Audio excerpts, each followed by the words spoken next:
Oy, please!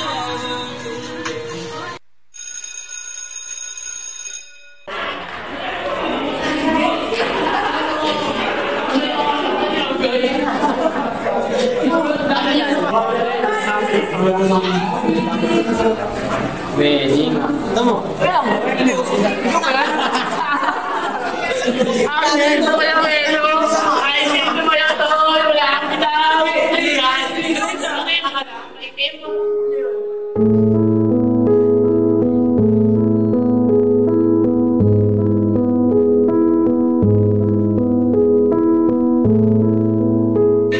Nangyari pre, ba't di ka na gumagawa ng mga activities?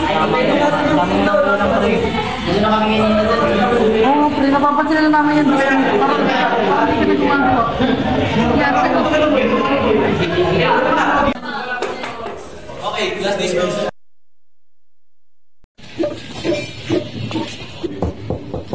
Magandang araw po, sir. Oh. Ba't may sasabihin lang po tungkol sa anak mo, sir? O sige, upo ka muna. Kasi po, sir, hindi na po siya nagpa-participate sa klase, hindi na po siya nagpapasa ng mga gawain, tsaka di na rin po siya active.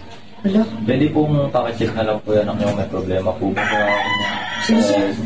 Maraming salamat, sir, kasi may napapansin natin talaga ako na may kakaiba nangyayari sa kanya. Sige, sir, thank you, sir. Kausapin ko na po muna yung anak ko, sir. Na? Ano tong balita ko? Sabi sa akin na kaibigan mo, wala ka pa daw nagagawa sa eskwela. At to sabi nila na parang wala ka na daw gana mag-aral. Na, ano tong sense ng pagpaparal namin sa'yo kung wala kang gagawin dun? Na! Na! Hoy! Sagutin mo ako!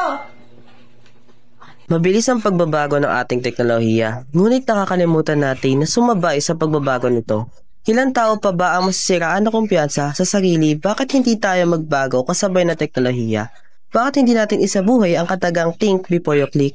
Sa tagal ng pagbabago ng mga teknolohiya, bakit hindi tayo makasabay? Bakit hindi din natin isipin ng mga nararamdaman ng mga taong ating pinagtatawanan?